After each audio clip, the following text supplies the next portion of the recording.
श्री स्वामी समर्थ. आज मी तुम्हाला गुढीपाडव्याविषयी विशेष माहिती सांगणार आहे. त्याचा शुभ मुहूर्तही तुमच्यासोबत मी आज शेअर करणार आहे. तसेच चैत्र महिन्यात चैत्र महिन्यात जेव्हा घटस्थापना केली जाते आणि अखंड ज्योत लावली जाते, ती कधी लावायची त्याचाही मुहूर्त मी आज तुमच्यासोबत शेअर करणार आहे. चैत्र महिन्याचा प्रथम दिवस प्रत्येक मराठी माणसाच्या नवीन वर्षाची सुरुवातीचा दिवस म्हणजे गुढीपाडवा हा असतो.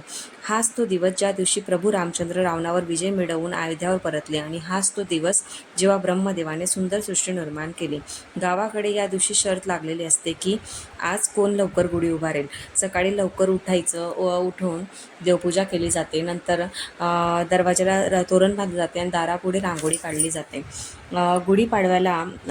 गुढीपाडवा हा एक नवीन उत्सव गुढीपाडवाला एक नवीन उत्साह असतो. विजयाचं प्रतीक म्हणून उंच आकाशात उभारलेली गुढी, त्यावर रेशमी वस्त्र, आंब्याची डहाळी, कडुलिंबाची पाने आणि त्यावर कळस, त्यावर साखळीची गाठ आणि फुलांची माळही टाकली जाते. अशा पद्धतीने गुढी अशी मंगलमय गुढी उभारली जाते. गुढी उभारलेली पाहून प्रत्येक घराचा उंबरठा जसा शोभूनच दिसतो. तसेच आज मी तुम्हाला या गोष्टीचंही महत्त्व सांगणार आहे की बरेच असे लोक गुढीपाडव्याची वाट बघतात. या दिवशी सोने चांदीचे दागिने घेतले जातात. नवीन घरात घटस्थापना केली जाते. गुढीपाडव्याला अमावस्या तिथी आलेली आहे. गुढीपाडव्याचा शुभ मुहूर्त कोणता आहे? बऱ्याच लोकांकडे चैत्र नवरात्रीनिमित्त घटस्थापनाही केली जाते. तर घटस्थापनेचा शुभ मुहूर्तही मी आज तुम्हाला सांगणार आहे. बऱ्याच वेळेला आपण कलशाची स्थापना करतो. कलशाची पूजा देखील केली जाते. तो कलश भरून ठेवला जातो. कलश कधीही आपल्याकडे पालता ठेवला जात नाही, तो रिकामा ठेवला जात नाही. पूजेमध्ये कलशाला आपल्याकडे खूप महत्त्व आहे. पण असा एक सण आहे त्यामध्ये कलश भरला जात नाही, सरडही ठेवला जात नाही. त्या दिवशी उलट किंवा पालथा ठेवला जातो. तो सण म्हणजे गुढीपाडवा. आपल्याकडे तर कलश पालथा ठेवणे आणि रिकामा ठेवणे म्हणजे अशुभ मानलं जातं.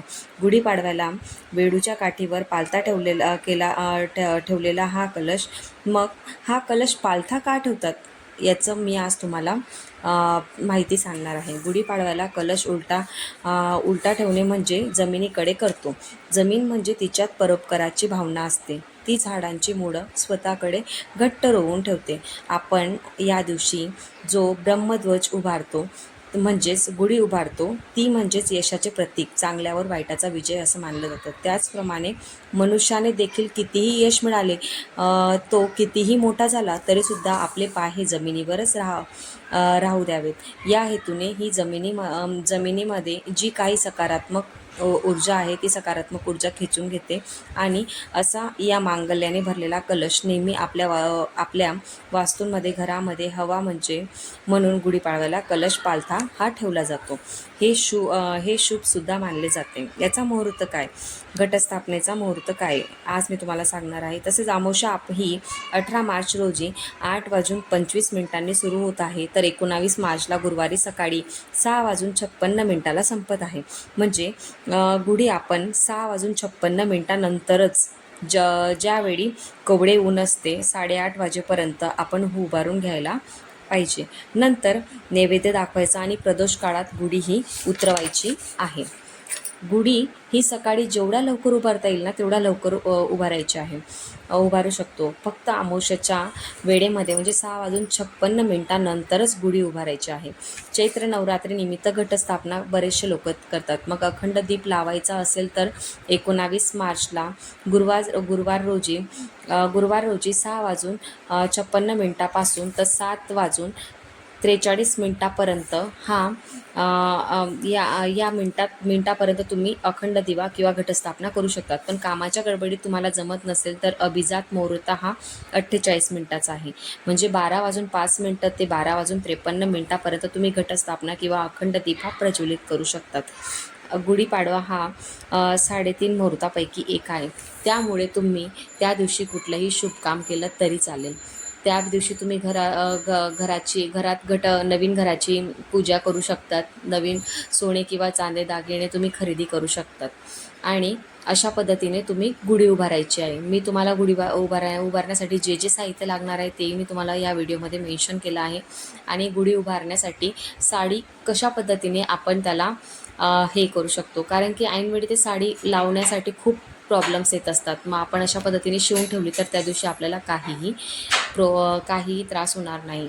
सुरुवातीला चौरंग मांडायचा, त्यावर दिवा लावायचा. दिवा लावल्यानंतर 2 नागिनीचे पानं ठेवायचे आणि त्यावर सुपारीची स्थापना करायची. सुपारी म्हणजेच गणपतीची स्थापना करायची असते. मस्त आजूबाजूला चौरंगाच्या आजूबाजूला रांगोळी काढायची आहे. त्या सुपारीची पूजा करायची आहे. पूजा करून झाल्यानंतर तुम्ही तेथे एक नारळ ठेवायचा आहे आणि धूप-दीप लावायचा आहे. नंतर तुम्ही तुम्ही आपल्या गुढीला साखरेची गाठी आणि फुलांची माळ ही लावून गुढी ही अशा पद्धतीने तुम्ही उभारायची आहे. यामुळे आपल्या घराची खूपच शोभा वाढते. अशा पद्धतीने तुम्ही बाहेर बाल्कनीत किंवा दारापुढे उजव्या बाजूला तुम्ही दाराच्या उजव्या बाजूला पूर्व दिशेला तोंड करून तुम्ही अशा पद्धतीने गुढी ही उभारू शकतात. यामुळे प्रत्येक घराचा उंबरठा हा खूप शोभून दिसतो. म्हणून याला खूप महत्त्व आहे. अजून अशा माहितीसाठी व्हिडिओला लाईक करा, शेअर करा आणि चॅनलला